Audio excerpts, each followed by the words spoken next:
Hey guys, j'espère que vous allez bien. Si vous êtes là, c'est que vous attendez avec impatience la deuxième partie. Sans plus tarder, on va commencer. Mais d'abord, pour ceux qui ne me connaissent pas encore, je m'appelle Charline et je vous souhaite officiellement la bienvenue sur ma chaîne YouTube. Si mon contenu vous plaît, n'hésitez pas à vous abonner, activer la petite cloche de notification pour ne rien rater de mes prochaines vidéos. Et pour ceux qui sont habitués, bienvenue again les loulous. Et aujourd'hui, on va continuer l'histoire avec Erreur. Donc la partie 2 où tout commence à chauffer. Donc je lâche la bombe. Je vais faire un petit récap. Donc en fait, on s'est rencontrés, on s'était mis ensemble, il est venu une première fois le jour de mon anniversaire, souvenez-vous, et après ça commençait à être sérieux, il est reparti chez lui et il est revenu une deuxième fois pour demander ma main à mes parents. Ensuite, il a commencé à changer en me dictant ce que je devais porter, ce que je devais manger, je devais ne pas prendre un pet de gras, je ne devais plus sortir en boîte, bref, la totale. Et ensuite, moi, bien sûr de mon côté, j'ai accepté et il est reparti chez lui et ensuite il est revenu encore une troisième fois et je pense que c'est la dernière fois en plus qu'il est revenu où ça a commencé un peu à péter en fait. Il est revenu parce que moi de base je devais aller le rejoindre là où il était mais j'ai pas pu à cause du visa refusé et donc lui il est venu et ça a commencé un peu à s'envenimer. Il est rentré chez lui et il a commencé à changer, prendre des distances. Bref, déjà c'était pas facile parce que c'était une relation à distance et j'ai trouvé ce fameux dossier de Pax et donc je crois qu'on s'est arrêté là. Retenez bien ce détail parce qu'après, plus tard, vous allez le retrouver. C'est une femme aussi d'origine malgache, comme moi. Et donc, je l'ai contactée. Je lui ai dit, écoute, c'est quoi ces dossiers? C'est bizarre et tout. Ensuite, il m'a rassuré, monsieur. Il a joué sa belle flûte, là. Ouais, c'est une copine et tout. C'était juste pour l'aider et tout. Donc, je voulais voir ces dossiers pour voir si c'était complet et tout. Donc voilà, et après, en fait, monsieur, il devait partir du coup voir sa mère en France. Et il m'a dit... Ouais, je pars, donc je sais pas si j'aurai tout le temps le réseau, mais j'essaierai de t'appeler sur Skype de temps en temps. Il arrive chez sa mère et tout, il m'appelle, et je vois que sa mère, elle était hyper froide avec moi, genre... pas comme une belle-mère devrait agir, sachant que j'étais la fiancée de son fils, quoi. Mais elle était hyper froide et je comprenais pas. Mais après, je me suis dit peut-être parce qu'elle m'a jamais croisée, donc elle n'est pas... Je lui en tiens par rigueur, hein. Elle n'est pas responsable aussi des conneries de son fils, ou enfin, je sais pas. Donc, je n'en tenais pas rigueur. Je me suis dit, elle me connaît pas, donc elle pense que c'est juste de la connerie, sachant que j'étais quand même très très jeune, hein, faut pas se leurrer. Donc, elle me disait juste bonjour et puis elle se barrait, genre. Et à la fin, elle avait dit bon, maintenant, vous allez couper parce que Charline, je vais quand même profiter de mon fils. Waouh. J'oublierai jamais. Souvenez-vous, comme je vous le disais, il était hyper distant, donc je crois que c'était la seule fois parce qu'il est parti pendant 1 mois en métropole. Et pendant ces 1 mois, genre, je l'ai eu, je crois, 3 fois, pour pas vous mentir, en fait. C'est pas sérieux. Donc, en fait, pendant qu'il était là-bas, je le laissais, mais moi, j'étais vraiment bête. J'ai dit, tu es bête. T'as dit, dans ta tête, il n'y a pas de cerveau. C'est un caillou qui est posé dans ta tête, là. Ah, maintenant, je me laisse plus faire, hein. Je m'acharne quand j'aime quelqu'un, je lâche pas. Et lui, je le laissais libre, vaquer à ses occupations et tout, pendant que moi, je me faisais un sang d'encre là où j'étais. J'étais au bout de ma vie, j'avais pas de but, j'avais que lui en fait. J'ai tout oublié, je vivais à ses dépens, je vivais pour lui. Si je me levais, c'était lui, je dormais, c'était lui. Bref, voilà. Et donc, troisième signe de l'univers. Dans mon pays, en fait, à Madagascar, il y a un petit, je sais pas, pour les malgaches qui regardent, vous connaissez ce que c'est. C'est un petit magazine comme ça qui prend en photo, en fait, ils sortent la nuit pour prendre des photos des personnes qui sont sorties en boîte et tout. Donc, si vous êtes sortis à un endroit, vous vous retrouvez dans ce petit magazine, en fait. Je regarde le truc, je feuillette, je tombe pas sur une photo de lui. Et c'était pas dans ma ville, c'était à Majunga, donc au nord-ouest de mon île, du coup. Moi, je suis dans le centre, la capitale, et c'était au bord de la mer, en tout cas, ouais, à l'ouest. Et il y a une photo de lui, et donc je dis, c'est pas possible, qu'est-ce qu'il fait là? Il m'a pas annoncé du tout qu'il allait venir. Et d'ailleurs, même si... Mais non, je comprenais pas. Donc ça, troisième signe, je vous dis. Et je lui ai dit, mais qu'est-ce que tu fous dans le no comment, en fait? Il me dit, mais non, c'est une photo qui date d'avant que je t'ai rencontré. Je comprends même pas pourquoi ils m'ont mis dedans. Or que non, c'est faux. Ils prennent la photo au plus tard, en tout cas. Par exemple, au mois de juillet. Et ils le sortent au mois d'août, la photo. Moi, il a réussi à mettre un mur devant ma tête. Et je suis tellement bête, si mon moi de maintenant là pouvait revenir à l'époque et me gifler un coup pour me dire réveille-toi, t'es bête. Donc voilà, et moi j'y ai cru, vous voyez, j'y ai cru. Petit update, parce que après avoir fait le montage, j'ai fouillé un peu sur internet et j'ai retrouvé la photo en question. Et donc sur la photo, il y a Erreur et une femme. Donc une malgache, et cette femme le serrait dans ses bras en fait. J'ai oublié ce petit détail, donc en fait la photo en question, elle a été prise du coup en avril 2012. En tout cas, la date d'édition et le mois d'édition de la photo dans le magazine, c'était en avril 2012. Et souvenez-vous du coup que nous, on s'était fiancés en avril 2012. Donc la photo en fait, je l'ai vue depuis bien avant qu'il était parti en vacances. Et Erreur, c'est bien foutu de ma gueule dès le début. Donc il est venu en mars 2012 et en avril 2012, je le vois dans ce magazine en train de serrer une meuf dans ses bras dans une boîte de nuit. Voilà. Je vous laisse du coup avec la suite. Et c'est pas la seule fois où je l'ai vu. Dans le magazine là, c'est pas la première fois. Hein. Donc j'ai pas de nouvelles jusqu'à mi-septembre. Ça a été chaud en fait, ça a été vraiment chaud. Entre temps, ça y est, j'ai trouvé une fac et tout pour commencer mes années de droit, une fac privée. J'ai commencé à revivre en fait, à donner un sens à ma vie parce que moi avant en fait, je vivais pour cette personne-là. C'est-à-dire que je me levais pour cette personne, je mangeais pour cette personne, je respirais pour cette personne. Charline, c'était effacé pour Erreur en fait. Il y avait plus de Charline, c'était Erreur.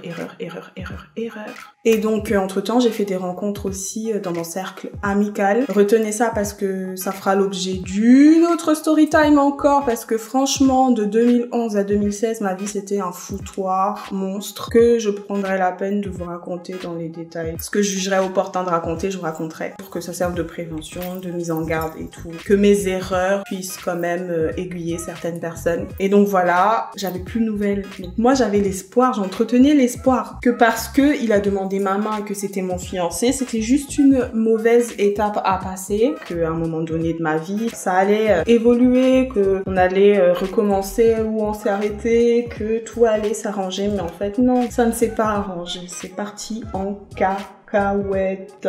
Mais vraiment, en fait, vous vous rendez compte qu'il me donnait même plus de nouvelles et que j'avais des nouvelles de ses potes qui étaient dans le pays avec lui. Il me donnait même plus de nouvelles en fait. Et donc voilà, vient le jour où monsieur décide de me tège. Il décide de me tège par mail, les gars. Il m'attège par mail. On en parle. Il prend même pas la peine de m'appeler, de m'expliquer le pourquoi du comment. Il m'envoie un long roman comme ça parce qu'il... Tellement c'était un lâche en fait. Il était même pas capable d'affronter le problème quoi. Tu fais un mail comme si j'étais un vieux torchon qu'on mérite de jeter comme ça. Par mail le mec. Mais je vous dis, même si je vous raconte ça, j'en ai... Trop c'est trop. On peut pas accepter. Hein? On peut pas accepter ça. Hein? Et ça grande humiliation. Non, je m'en fous, je suis heureuse, mais il y a des séquelles qu'on garde à vie, je pense. Et qui m'ont contribué à ma construction maintenant, et je me laisse plus faire en fait. Et donc, voilà, il me tège, et moi, j'étais au bout de ma vie, hein, comprenez. Vous voyez comme dans Twilight, moi j'adore Twilight, quand Edward décide de quitter Bella et qu'elle se lève, enfin, en tout cas, dans le bouquin, ça décrivait exactement mon ressenti, où vous sentez un grand trou au fond de vous, en fait, un trou béant qui vous fait mal, un vide en fait. C'est vraiment ça, c'était cette sensation que je ressentais. Et c'était les larmes toutes les nuits et ça va durer pendant 2 ans en fait. Où j'étais au bout de ma vie, j'étais une épave. J'avais plus confiance en moi, je comprenais pas ce qui se passait. Et je crois 1 à 2 semaines après qu'il m'ait jeté, il m'a appelé au téléphone et c'était encore plus dur, vous voyez, parce que il était là à me dire oui... Je peux plus être avec toi parce que t'es trop chiante. L'excuse quoi, je te quitte parce que t'es chiante. Parce que t'arrêtes pas de me poser des questions sur des choses que j'ai pas faites. Oui, moi ça me prend la tête, moi j'ai un boulot à penser, je dois travailler, je dois gagner ma vie, j'ai pas non plus envie de gérer tes inquiétudes à côté, tu mérites pas ça, en gros c'est moi le connard, tu mérites mieux dans ta vie, tu mérites d'être avec un mec de ton âge. Bref, la totale, il m'a tout fait, tout. Donc voilà, moi j'étais au bout de ma vie comme je vous le disais pendant 2 ans, mais je le voyais partout le mec. Quand je vous dis je le voyais partout, vu que son nom était assez commun, sur les plaques de voiture, je voyais ses initiales. J'en étais arrivée là, les gars. C'est genre... j'étais tellement... Je l'avais dans la peau, ce mec. Je le voyais partout. Je le cherchais partout. Je pleurais. J'étais comme ça. Mais vraiment comme ça. Je mangeais plus, j'étais mal au bout de ma vie. J'avais plus confiance en moi. Je sais même pas par quelle étape je suis passée pour en arriver à être mon moi d'aujourd'hui, quoi. Parce que cet homme, si j'étais vraiment faible, je crois que, Dieu merci, je suis pas faible. Ça prouve justement que je suis pas faible. J'ai pas attenté à ma vie, mais il m'a vraiment détruite à un moment donné de ma vie. Et ce qui m'a fait le plus mal, en fait, c'est le manque de respect qu'il avait effectué vis-à-vis de mes parents, en fait. Parce que tu demandes la main de leur fille et tu viens même pas les voir en face pour expliquer pourquoi tu te barres. Tu te barres comme un malpropre. Pas une seule fois, il a contacté mes parents pour expliquer le pourquoi du comment, quoi. C'est ça qui m'a fait le plus mal, c'est j'avais mal pour le respect et l'honneur de mes parents qu'il a entaché, en fait. C'est même pas pour moi perso, c'est surtout pour mes parents, parce que moi j'accorde une importance fondamentale au respect de nos aînés, de nos ancêtres, de nos parents, peu importe dans quelle étape de la vie, quoi. Là c'est vraiment important, de marier son enfant c'est vraiment important, ben bref. Et donc oui, il m'a appelé en me disant aussi, retenez ce détail, vous allez comprendre plus tard, mais quand il m'a appelé, qu'il me disait que oui, je veux te quitter parce que t'es chiante, machin et tout. En fait, il m'a dit oui, j'ai entendu dire que tu me trompais. Il y a une personne proche de toi qui m'avait dit que tu me trompais. Donc moi, je ne tolère pas ce genre d'irrespect. Donc on en arrête là. Retenez bien ce détail. Ça fera l'objet dans notre story time. Vous allez comprendre. Tout va se recouper et tout va s'assembler à un moment donné. Donc voilà, donc j'étais mal dans ma peau, je me faisais plus confiance, j'enchaînais conneries sur conneries, je sortais, je buvais, enfin bref, une épave.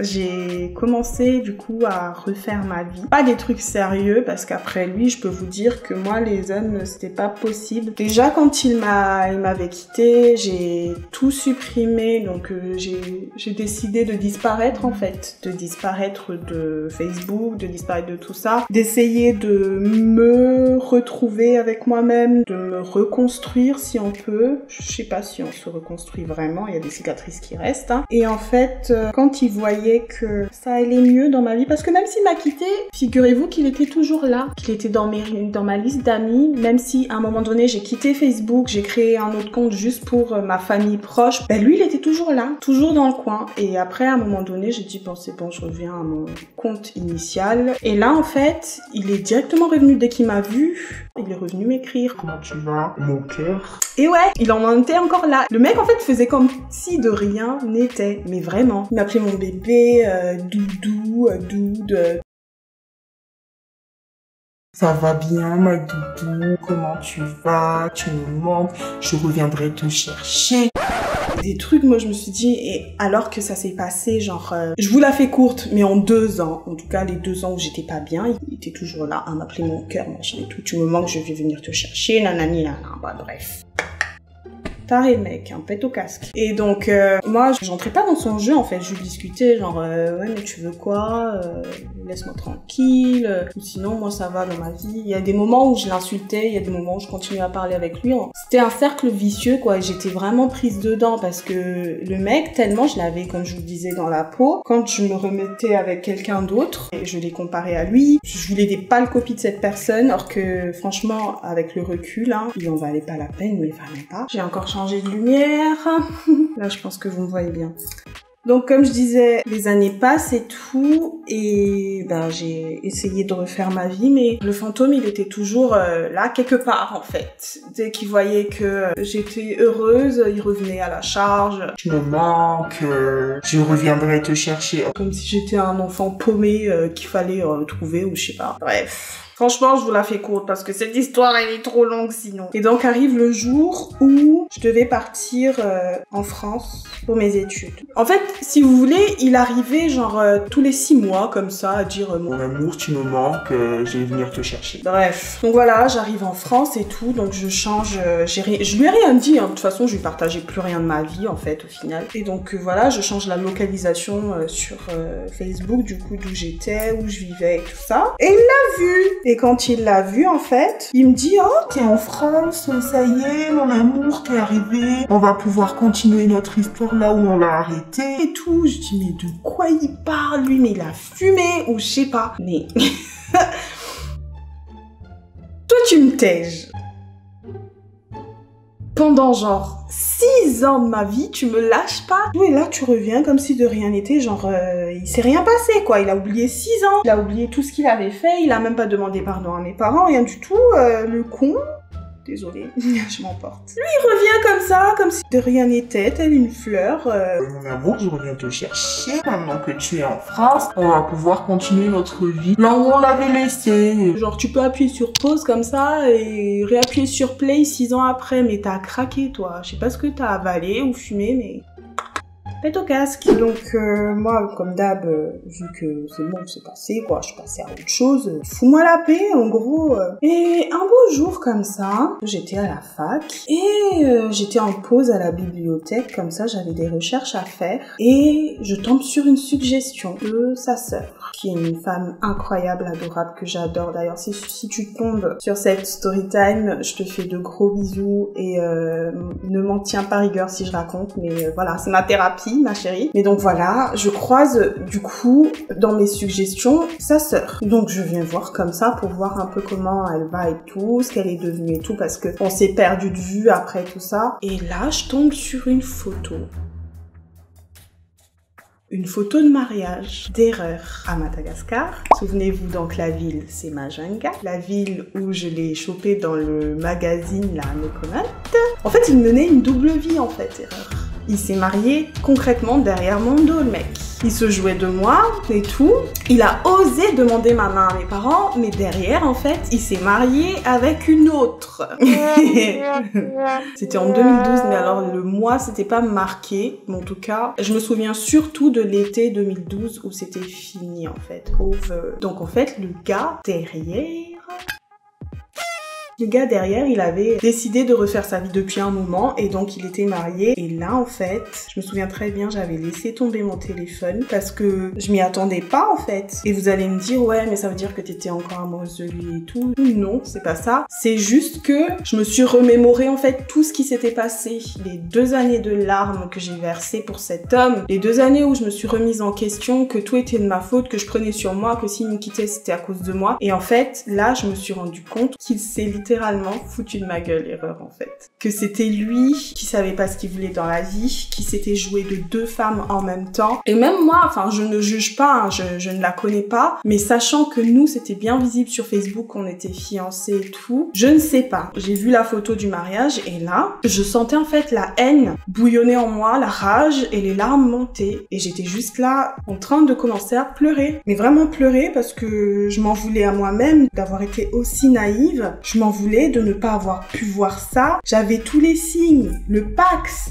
c'était avec elle du coup parce que c'était une femme de Majunga. Et maintenant, je recoupais tout en fait. Tout était en train de se dessiner devant moi. Toutes les réponses qui me manquaient étaient en train de se dessiner devant moi. Et donc moi, directement, je suis entrée en contact avec sa sœur. Je ne sais pas si je vous mettrai du coup le message. Je pense que c'est un manque de respect vis-à-vis d'elle parce que je l'estime beaucoup et je l'adore. Mais en gros, je lui ai demandé, mais est-ce que tu peux m'expliquer ce que c'est et tout? Et elle m'a expliqué que il s'est marié en 2012 et tout, ça fait 3 ans. Parce que du coup, c'était en 2016, hein, que j'ai découvert la photo. Elle m'a dit, oui, ça fait 3 ans qu'il est marié. Donc, pour vous dire que, voilà, il m'a berné. Il s'est marié derrière mon dos. Il s'est foutu de la gueule de 2 femmes. Pas que de moi, mais aussi de sa femme actuelle. Donc, j'ai vu ça. J'ai commencé, du coup, à contacter ma meilleure amie, à lui envoyer la photo. Je dis, écoute, regarde, ça y est, tout se recoupe, tout se dessine, tout s'éclaire. J'ai tout compris maintenant et je suis au bout de ma vie dans le sens où je suis en train de pleurer. J'arrivais pas à me contrôler. C'était même pas des larmes de ça me fait mal qu'il soit marié, c'est pas ça, c'est... Vous voyez cette sensation de savoir qu'une personne vous a trahi et vous avez fait porter le chapeau et qu'au final, vous vous rendez compte que c'est la personne qui vous a manipulé pour que vous ressentiez ça et que tout maintenant éclate au grand jour. Ben, c'était ça en fait. C'était des larmes de haine en même temps. Donc, je parle à ma meilleure amie et elle me dit, mais tu sais, je pensais que t'étais au courant, mais pendant que t'étais avec lui, il était aussi avec l'autre. Dans la première partie, je vous ai dit, souvenez-vous de cette fille-là qui était serveuse, qui fera l'objet d'un autre story time. Mais en tout cas, voilà. Donc, en même temps qu'il était avec moi, en fait, il était aussi avec elle. Je vais pas trop entrer dans les détails, je raconterai dans l'autre story time. Et là, doublement, je m'écroule, en fait. Premièrement, je le vois marié. Deuxièmement, ma meilleure amie de l'époque qui me trahit. Et troisièmement, du coup, je décide de l'écrire. J'ai dit, écoute, je suis au courant de tout. Tu t'es vraiment foutu de ma gueule. Appelle-moi tout de suite ou sinon, je contacte ta femme. Et Et donc, monsieur décide de m'appeler et directement, même pas on s'est parlé encore, il était déjà en train de pleurer. Il disait Ouais, je suis un gros con, je te demande pardon, je sais que j'ai un problème, je suis malade, j'ai un problème à la tête, faut que je consulte, je te demande pardon, je t'ai détruit. J'ai dit non, tu m'as rendue forte. Le moins que rien, c'est toi en fait. Et je ne souhaite pas le malheur aux gens, mais je crois au karma et je sais que tu vas ramasser. Mon pauvre, tu vas bien ramasser parce que tu vas devoir payer chaque larme que j'ai versée de mon corps. Le seul crime que j'ai fait, c'est de t'avoir aimé. Et voilà comment tu m'as remercié en te foutant de ma gueule et de celle de mes parents. Donc dis-toi mon gars que le karma va arriver à la charge et tu vas payer. Oh oui que tu vas payer. Et donc il me dit non Non, mais ne souhaite pas ça, je t'ai toujours estimé, tu as vu, t'es une femme ambitieuse, je regrette tout ce que je t'ai dit, tu vas voir, tu vas t'en sortir dans la vie. Moi je dis oui, je vais m'en sortir dans la vie parce que je ne t'ai rien fait de mal. Je t'ai rien fait de mal, donc oui, forcément. Si j'arrive à avancer dans ma vie,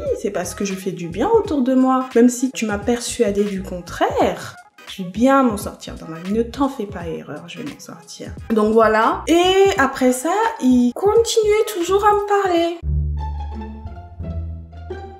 Il me suivait sur les réseaux, c'était limite du harcèlement, je sais pas, à chaque anniversaire, il était là. Joyeux anniversaire, mon cœur. Mais je dis, mais toi, t'es taré, genre. T'es taré. Je sais pas, il y a quoi dans ton cerveau? T'as dit dans ta tête, il n'y a pas de cerveau, c'est un caillou qui est posé dans ta tête là. Et t'as un problème. Et à un moment donné, j'ai dit stop. J'ai pété les plombs le jour de mon anniversaire. En 2017, je lui ai dit, mot pour mot, fous-moi la paix.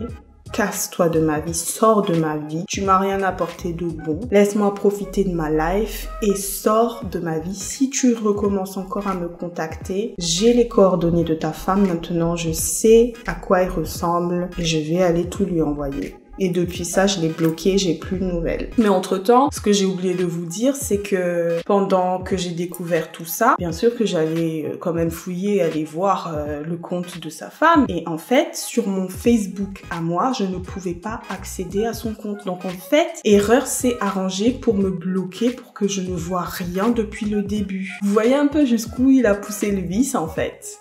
Donc voilà, je voyais rien, donc j'ai dû voir à partir du compte de ma sœur et là j'ai tout vu. Mais donc voilà, j'ai même pas fini de défaire maîtresse, mais je vous ai raconté ma story time sur l'erreur de ma vie, d'avoir cru qu'à 18 ans, 19 ans, je pouvais me marier, avoir une relation sérieuse avec quelqu'un. Et franchement, mon conseil et la morale de l'histoire, c'est que déjà de base, une relation à distance, c'est hyper compliqué, vraiment compliqué. Donc faites attention. En gros, aimez-vous un peu plus que de vous oublier pour la personne. Vous pouvez aimer une personne, mais il y a quand même de la réserve pour vous. Aimez-vous quand même. Je ne dis pas que toutes les relations à distance sont mauvaises. Il y en a pour qui ça fonctionne très bien, mais clairement pour moi, ça fonctionne pas. Donc soyez toujours prudents, car même si la personne a accès à toutes vos informations et que vous avez accès à toutes ces informations, vous n'êtes pas à l'abri des couilles en fait. Je suis désolée de le dire comme ça, mais c'est ça. Donc, morale de l'histoire, si vous êtes jeune, si vous n'êtes pas encore bien mature, là, la maturité, ça se forme tout au long de la vie. Mais franchement, à 18 ans, 19 ans, vous n'êtes pas prête pour le mariage, en fait. Vous n'êtes pas prête. En tout cas, ça, c'est mon ressenti. Je sais pas, hein, dites-moi ce que vous en pensez, mais moi, en tout cas, j'étais pas prête et heureusement que j'ai pas fait cette erreur-là. Parce que franchement, si j'ai fait cette erreur-là, j'aurais pu être à la place de cette pauvre femme avec qui Erreur est en ce moment et qui est apparemment, j'aime pas parler sur les gens, mais qui est apparemment, elle est malheureuse, en fait, parce qu'il a continué, hein, dans ses vices, hein, il a continué. Donc, prenez le temps, réfléchissez, grandissez, profitez de la vie, profitez de tout avant de vous poser. Je dis pas que quand vous allez vous poser, bah, c'est la fin, non, pas du tout. Moi, je suis avec un amour qui me comprend, on évolue ensemble, on a la même vision. Quand vous trouvez la bonne personne, vous le saurez. C'est tout ce que j'ai à vous dire et faites pas la même erreur que moi. Ne vous oubliez pas pour une personne, surtout pas. Ne vivez pas, ne vous effacez pas pour une personne parce que si vous donnez l'occasion à cette personne-là de briller à votre place, si vous lui faites comprendre que qu'il est ou qu'elle est votre centre d'intérêt, votre centre de l'univers, elle pourra vous écraser en fait. Et donc ne vous laissez pas faire parce que ce genre de personnes, ce sont des pervers narcissiques. Je ne suis pas psychologue, mais franchement, tout ce qu'il a fait, tous les signes que j'ai eus convergeaient pour dire que c'était un pervers narcissique. Et c'est ça en fait. fait, c'est vraiment un pervers narcissique parce qu'il me manipulait. Il manipulait mon entourage, ma manière de m'habiller, comment je devais être physiquement. Et à chaque fois, il me faisait culpabiliser en fait. Il se faisait passer pour la victime et j'étais tout le temps le bourreau en fait. Et lui, c'était la victime. Si la personne avec qui vous êtes est comme ça, fuyez. C'est une perverse narcissique, ça sera toujours de votre faute pour elle, ça sera jamais d'elle-même, même si derrière, erreur, il m'a dit ouais, c'est moi le con, machin et tout, mais non. Je suis sûre, il continue dans son délire, donc erreur, franchement, si tu tombes sur cette vidéo, va consulter un psy. C'est un conseil d'amis que je te donne en fait, consulte un psy parce que t'es pas normal. Faut que j'arrête d'être méchante. Et donc, je crois que je vais arrêter là parce que j'ai trop parlé. Je pense que la story time, elle est trop longue. J'ai même pas fini de défaire mes cheveux. Mais donc voilà, ce sera tout pour cette story time. Dites-moi si ça vous a plu. N'hésitez pas à commenter, liker et partager. Partagez-moi vos expériences à vous. Si vous avez déjà vécu une histoire similaire, on pourra en parler dans les commentaires ou sinon sur mon Instagram que je vous mets juste à côté. Et n'hésitez pas à me suivre là-bas. Comme ça, on pourra échanger là-dessus. Quelle est votre expérience? Si vous voulez que je vous donne quelques conseils dans une prochaine vidéo, écoutez, je suis preneuse, donc n'hésitez pas à m'en faire part. Mais d'ici là, abonnez-vous si vous n'êtes pas encore abonné. Donnez-moi de la force. Donc voilà mes loulous, ce sera tout pour cette vidéo. Je vous fais de gros bisous. Et je vous retrouve la prochaine fois pour une nouvelle vidéo. D'ici là, prenez soin de vous. Ciao, ciao.